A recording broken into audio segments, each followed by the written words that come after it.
Hello, friends. Here he is. That's all it takes.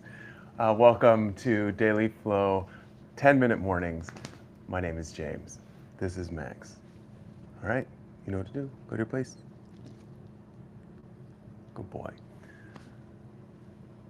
This morning, I thought we'd pay a little extra attention to uh, hips because I think that's what is the tightest for most of us. All right. He's very starved for attention, as I'm sure you can tell. You can stay. It's all right. Especially first thing in the morning, sometimes waking up, I know that it can be a real um, uh, struggle.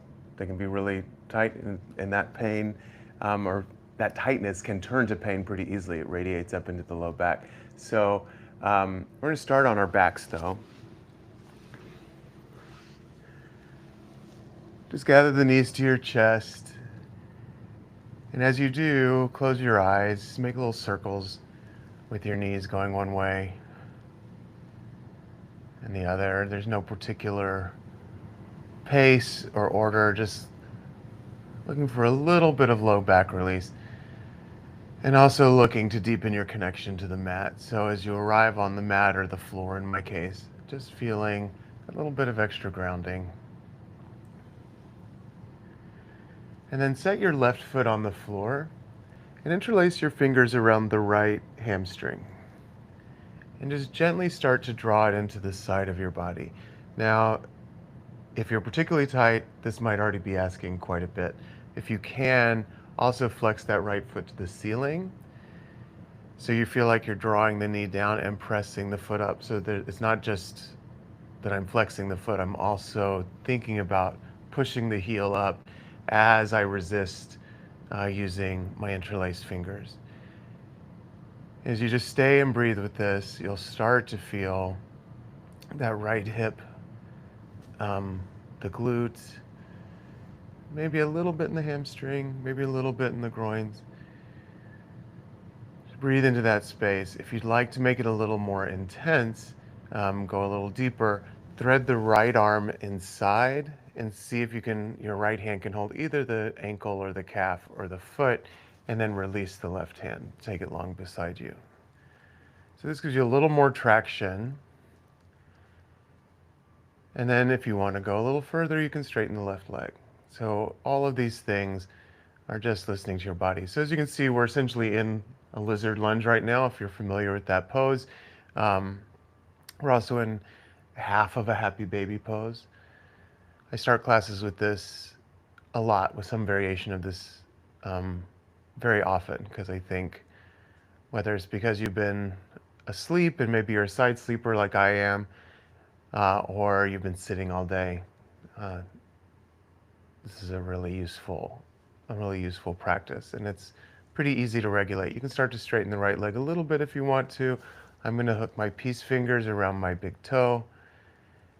And then if you're really feeling good and this is able to go straight, I'm getting a little more hamstring the straighter it goes, then press the left hand down on top of the left thigh and keep that right shoulder drawing down. So mine I noticed was just starting to want to peel up. So I need to keep it grounded. And just breathe. And you can sort of move your foot left to right. Again, if your knee is super bent, you can do the same thing. Just move it a little bit left to right, and you'll feel how the stretch moves around through the leg space, through the hip space. That's good. And then let all that go. Set both feet on the floor and kind of windshield wiper your knees. And then my favorite, we've done this before, press the heels of your palms into the hip creases, just create a little extra length in the waist.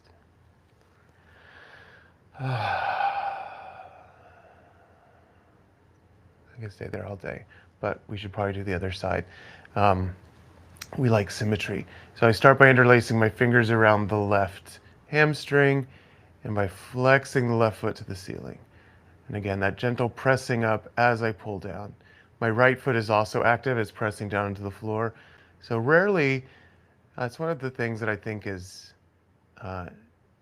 interesting, I guess, about yoga, and sometimes misleading, is that sometimes you'll see somebody who's very flexible and just seems like they're sitting there, they're not doing anything.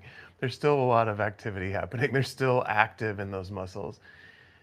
All right, so this is starting to feel pretty good. So I'm going to thread my left hand inside and hold the outer edge of my left foot, but you can hold the calf or the ankle, or you don't have to progress at all. And I'm going to take the right hand alongside me. Again, the right foot is pressing down, the left heel is pressing up. I'm keeping the shoulder blades anchoring down. Collarbones are broad. Another breath or two.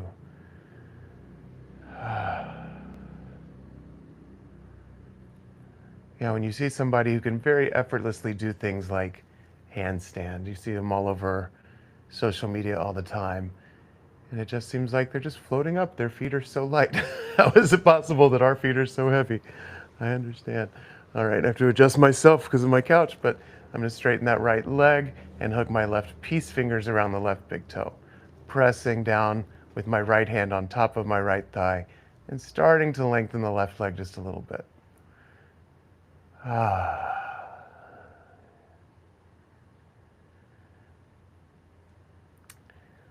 I will say, as we just sit here present with whatever sensation is happening, that all of those fancy postures all have the same foundations, all have the same breath, and a lot of it is just about learning to be engaged, as well as building strength, of course, and building balance. But a lot of it is just starting to learn the physics of each pose, of the sensations of coming to them. So you can be very strong and not able to do some of those fancy things, and you can look like you're not that strong and be able to do them effortlessly. I've seen a lot of examples of both. I am an example of somebody who looks strong. I am strong, but I can't just press into a handstand yet. All right, finish the breath that you're on. Release all of that. Windshield wiper the knees. Heels of palms into hip creases. Lengthen.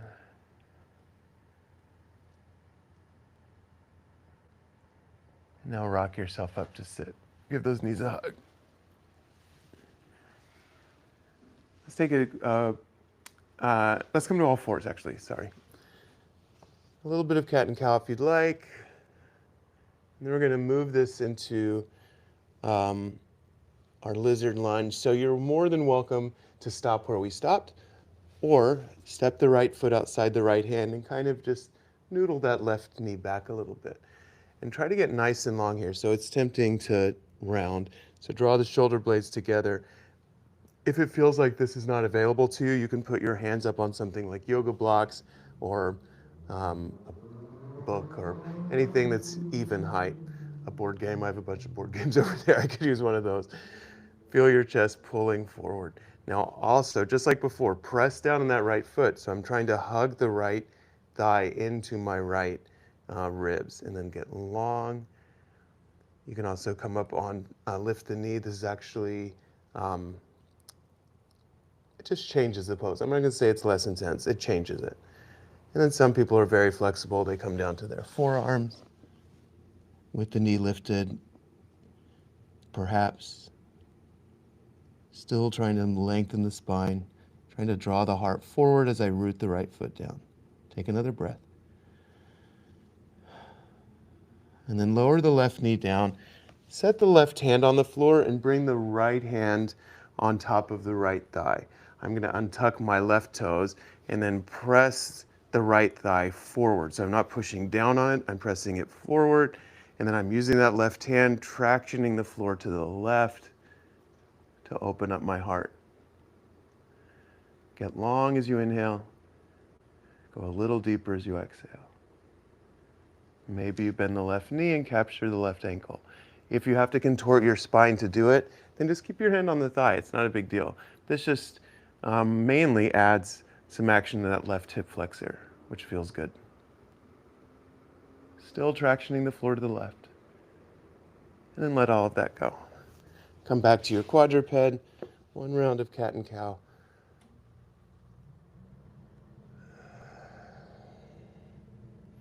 And then left foot steps outside of the left hand. Noodle that right knee back a little bit. broaden your chest, use the floor. I'm tractioning my fingertips forward, helping to deepen that lunge, pressing down on the left foot. I'll untuck the left toes.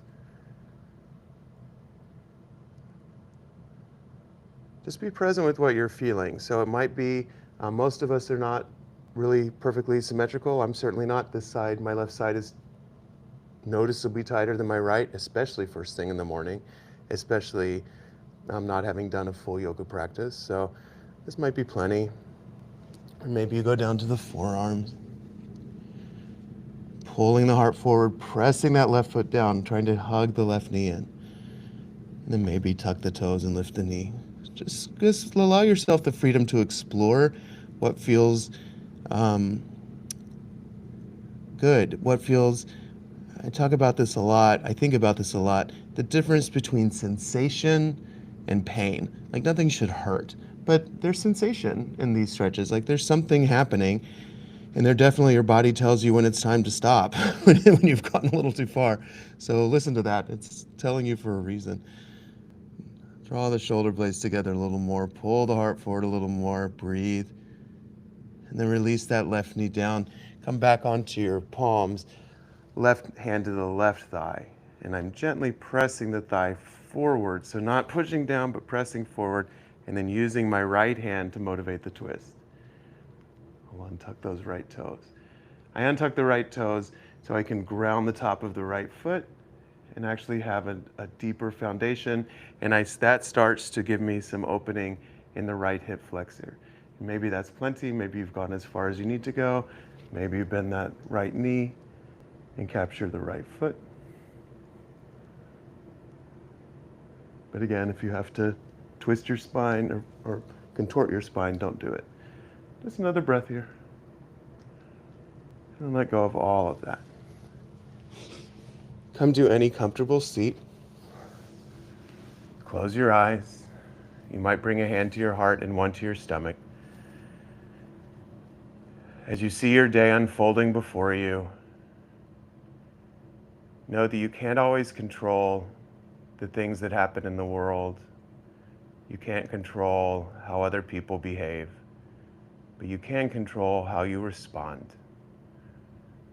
We can control how we think about what's going on. We can control how we treat other people, sometimes in spite of how they treat us.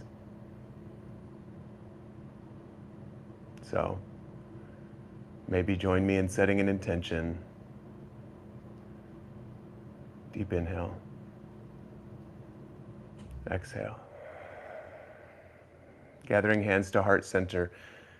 The light that is in me bows to and honors the light that is in you.